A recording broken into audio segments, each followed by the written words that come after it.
The NBA, in my opinion, is the most talented league in the entire world, across all sports. A league that has people who are 6'8", 6'9", 7 feet tall with crazy verticals, elite speeds, and some insane reaction times. A lot of things that the normal person would see happen every once in a while is normal in the NBA. The level of talent in today's NBA just continues to get better and better as more and more players enter the league. Most importantly, the face of the league changes every so often. It seems like every 15 to 20 years a new player is drafted to be that next generational player. Of course, in the 80s it was Michael Jordan. In 2003 it was LeBron James, and this year it was Victor Wembanyama. He's a 7'5" demigod that is going to take the league by storm and wreak havoc. But just as quickly as he was drafted, the attention has shifted to yet another demigod who is on his way to the league in a couple of seasons.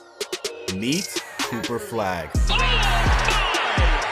Cooper is in the house! Heading into this is a must-win game. One of the best prospects in the 2025 class, and shows us why. Breaks up. Here's Flagg!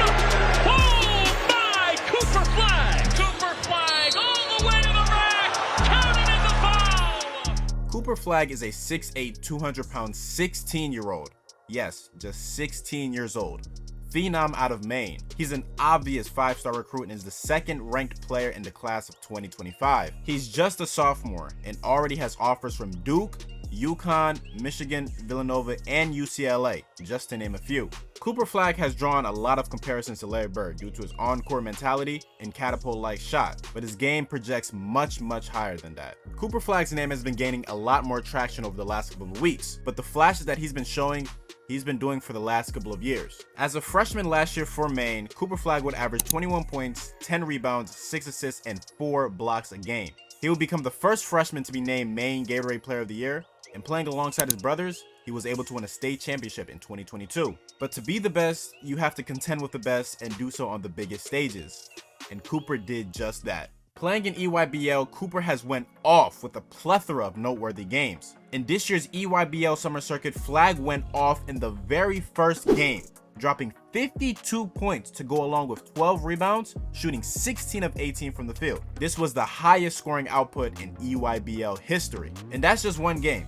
He's done this again and again and again and again. This run that he's been on, it includes a 22-point, 17-rebound, 5-block game against Tyler Hero's team that resulted in a win. There was a 21-point, 10-rebound, 7-assist win against Cameron Boozer, who a lot of people believe is neck and neck with Cooper Flagg in their class and is the son of Carlos Boozer. A 38-point, 16-rebound, 6-assist, and 11-block game at Peach Jam, a game in which he had the game-winning block. During Peach Jam, he also had a 34-point, 20-rebound, 10-block game and a 37-point, 12-rebound, 20-block game.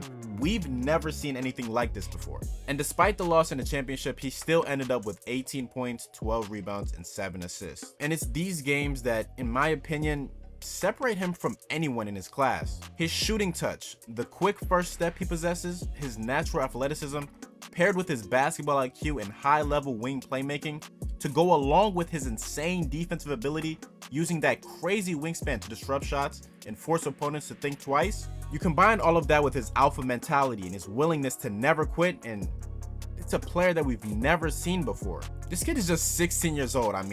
He just learned how to drive a car, and you can see why every NBA team is salivating at the opportunity to draft him. And I truly believe we're going to see some insane tanking in a couple of years. But of course, it's just high school, so will he be able to keep up this type of play in college and beyond?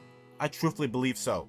The NBA is a wings league, and they love players who can do a multitude of things, and he is one of those players. So there is little to no doubt in my mind that he will be a very high draft pick come 2026. He's already got players and legends in his ear, looking to give him guidance. He's going to continue to get better and better and continue to add different elements into his game. So all the talk about who's going to be this generation's GOAT, it might just be this kid right here.